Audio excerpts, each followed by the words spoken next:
perbedaan bukanlah alasan untuk melenyapkan cinta yang telah tumbuh, melainkan cintalah yang seharusnya menyatukan perbedaan tersebut.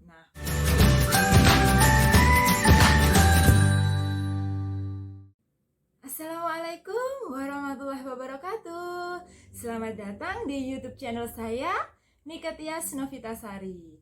Nah, teman-teman, pada video kali ini saya akan membahas tentang kisah cinta sejati mampu menyatukan dua wangsa seteru. Nah, tapi sebelum lanjut ke videonya, jangan lupa like, komen, subscribe, serta share ke seluruh media sosial yang teman-teman punya untuk mendukung channel saya.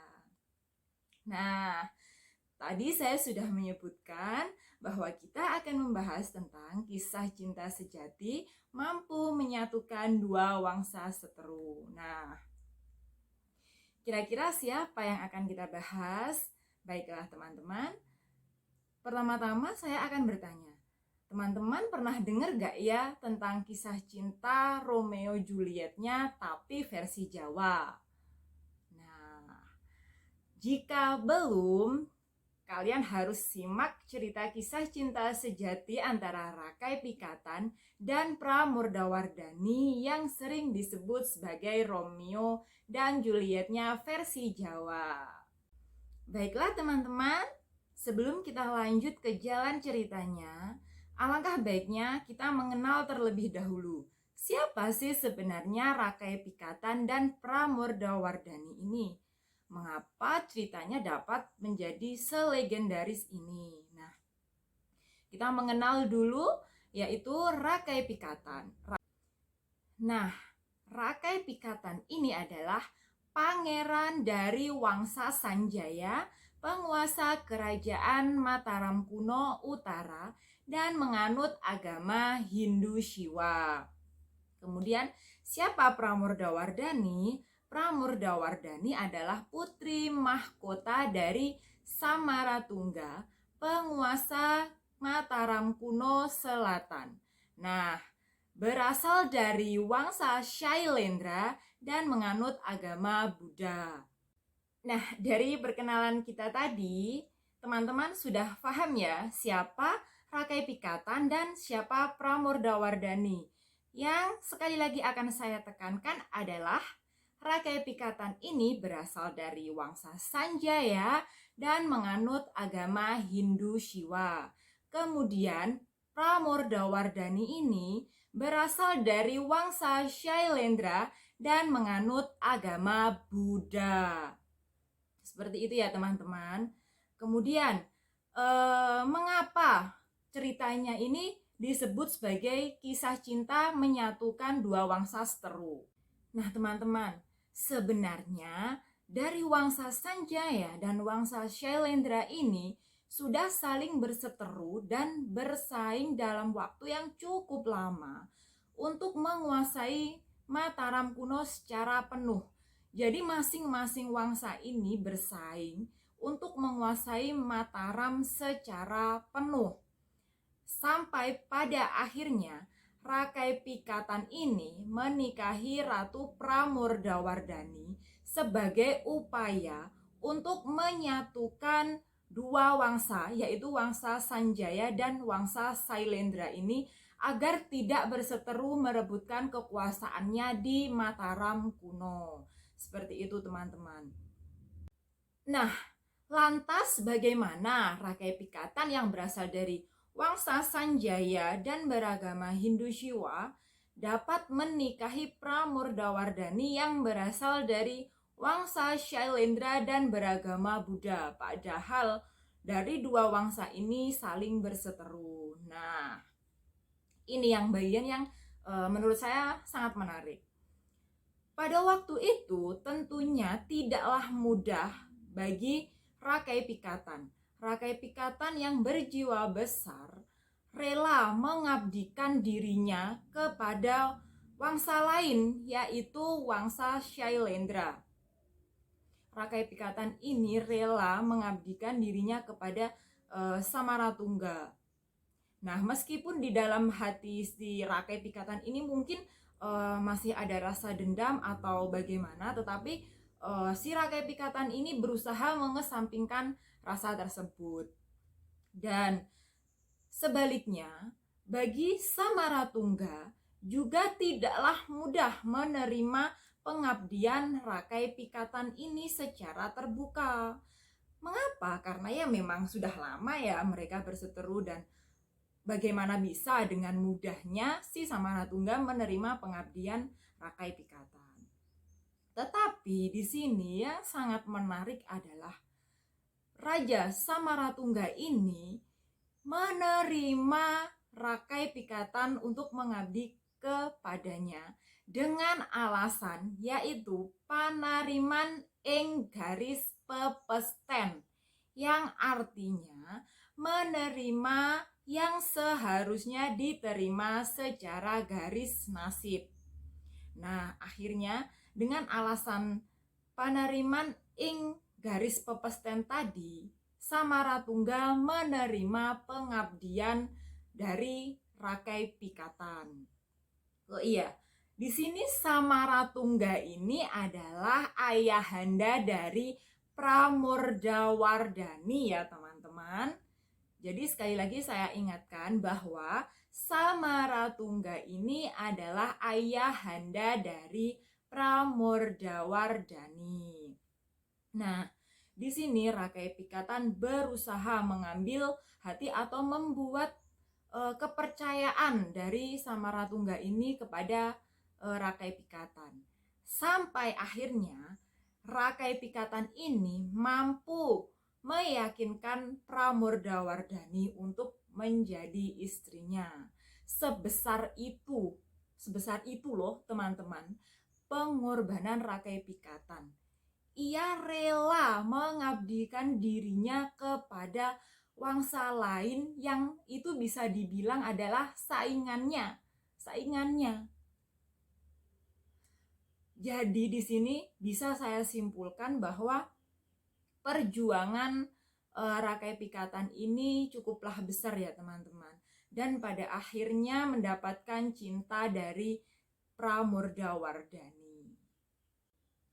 Tetapi dalam perjalanan pernikahan dari Pramodawardhani dan Rakai Pikatan ini tidaklah berjalan mulus.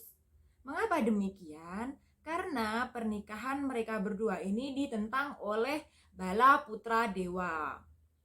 Nah, teman-teman, siapa sebenarnya Bala Putra Dewa ini? Mengapa bisa menentang pernikahan dari Rakai Pikatan dan Pramodawardhani? Di sini saya menemukan ada dua pendapat dari siapa sebenarnya Bala Putra Dewa ini.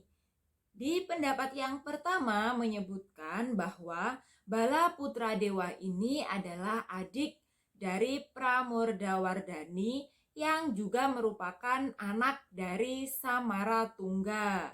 Kemudian pendapat yang kedua ini menyebutkan bahwa Bala Putra Dewa adalah adik dari Samaratungga. Seperti itu ya teman-teman.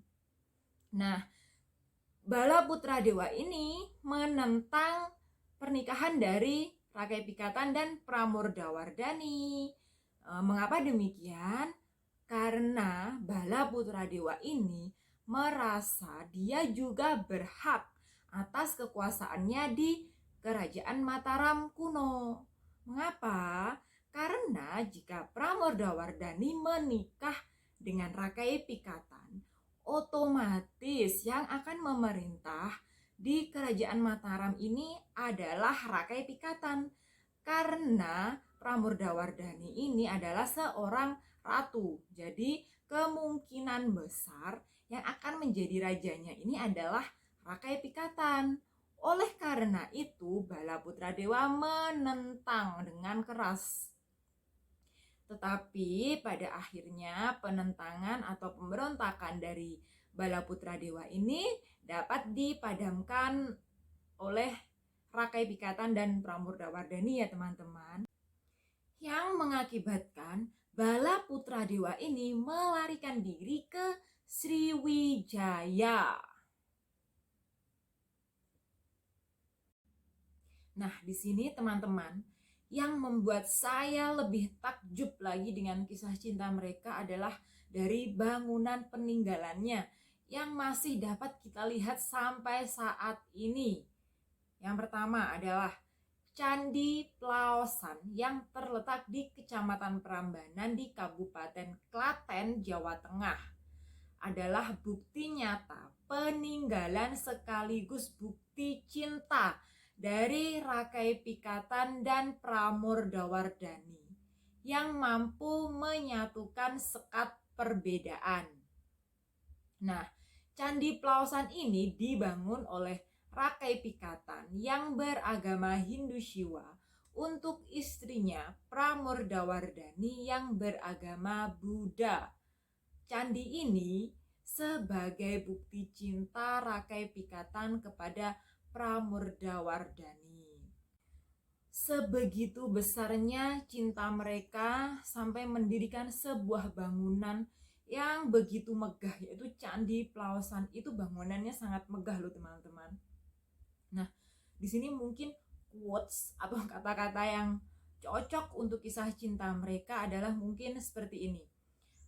Perbedaan bukanlah alasan untuk melenyapkan cinta yang telah tumbuh, melainkan cintalah yang seharusnya menyatukan perbedaan tersebut. Nah, kira-kira quotes yang cocok untuk Rakai Pikatan dan Pramodawardhani adalah seperti tersebut.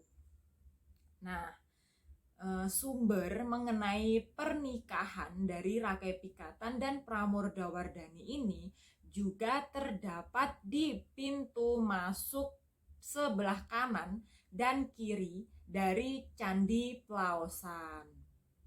Nah, selain dibuktikan dari yang ada di Candi Plaosan, pernikahan dari Pramodawardhani dan Rakai Pikatan ini juga dituliskan atau dibuktikan dengan ditemukannya prasasti Karangtengah. Nah, di sini untuk arsitektur bangunannya, karena memang dari bangunan yang berasal dari kedua agama, yaitu agama Hindu Shiva dan agama Buddha, maka arsitektur bangunan dari Candi Plaosan ini juga terdapat dua arsitektur. Jadi perpaduan dari arsitektur Hindu dan arsitektur Buddha. Nih, di kompleks Candi Plaosan ini memiliki dua candi utama. Candi yang terletak di sebelah kiri atau di sebelah utara dinamakan Candi Utara dengan relief yang menggambarkan tokoh-tokoh wanita. Dan candi yang terletak di sebelah kanan atau di selatan dinamakan dengan Candi Selatan dengan relief menggambarkan tokoh-tokoh laki-laki. Nah, di sini dari penggambarannya saja sudah secara simbolis ini melambangkan bahwa kedua candi induk yang besar ini menggambarkan sepasang, karena yang sebelah utara ini adalah tokoh wanita dan candi di sebelah selatan ini adalah tokoh laki-laki. Seperti itu. Nah, di bagian utara, di bagian yang paling utaranya di kompleks Candi Plaosan ini ada selasar terbuka yang di sana ini banyak terdapat patung-patung Buddha. Seperti itu. Nah, kemudian dari kedua candi induk ini dikelilingi oleh 116 stupa pewara serta 50 buah candi perwara. Nah, itu kurang lebih penggambaran dari Candi Plaosan yang mungkin nanti saya akan tunjukkan gambarnya dari Candi Plaosan ini. Kemudian peninggalan lain itu ada Candi Borobudur yang melambangkan kebesaran dan kemegahan agama Buddha yang dianut oleh Pramodawardhani. Kemudian yang selanjutnya ada Candi Prambanan yang melambangkan kebesaran dan kemegahan dari agama Hindu yang dianut oleh Rakai Pikatan. Seperti itu. Jadi bisa dibilang peninggalan mereka ini amatlah megah, karena Candi Borobudur pun sampai saat ini masih berdiri dengan kokoh, sebagus itu, semegah itu, yang bisa kita saksikan sampai saat ini. Kemudian Candi Prambanan juga masih sangat bagus, sangat menawan, dapat kita saksikan sampai saat ini. Dan Candi Plausan pun masih sangat bagus, dan candi ini memiliki arsitek yang sangat bagus menurut saya, yang masih bisa kita kunjungi sampai saat ini. Nah, baiklah teman-teman, setelah teman-teman tadi mendengar cuplikan dari cerita kisah cinta dari Rakai Pikatan dan Pramodawardhani, di sini ada bagian yang lebih menarik lagi, yaitu nilai yang dapat diteladani. Di sini Rakai Pikatan ini sebagai seorang suami sekaligus raja pendamping dari Pramodawardhani ini, yang kala itu beragama Hindu Shiva, tetap memberikan kebebasan kepada istrinya. Jadi Rakai Pikatan ini memberikan kebebasan kepada istrinya dan juga rakyatnya untuk memeluk keyakinan yang berbeda. Sehingga di sini nilai yang dapat kita ambil adalah toleransi umat beragama. Jadi jika pada masa Rakai Pikatan dan Pramodawardhani saja sudah dapat menerapkan toleransi beragama ini yang sangat besar, maka saat ini kita semua ini seharusnya memang harus bertoleransi kepada umat yang beragama lain. Seperti itu ya teman-teman. Jadi kita harus menerapkan toleransi yang besar kepada setiap agama agar terjalin hubungan yang bagus dan kerukunan. Nah, seperti itu ya teman-teman. Kurang lebih dari cerita kisah cinta Rakai Pikatan dan Pramodawardhani yang dapat menyatukan wangsa yang berseteru dalam waktu yang cukup lama. Baiklah teman-teman, sekian dulu video dari saya. Semoga bermanfaat. Terima kasih sudah menonton. Wassalamualaikum warahmatullahi wabarakatuh. Sampai jumpa di video saya yang selanjutnya.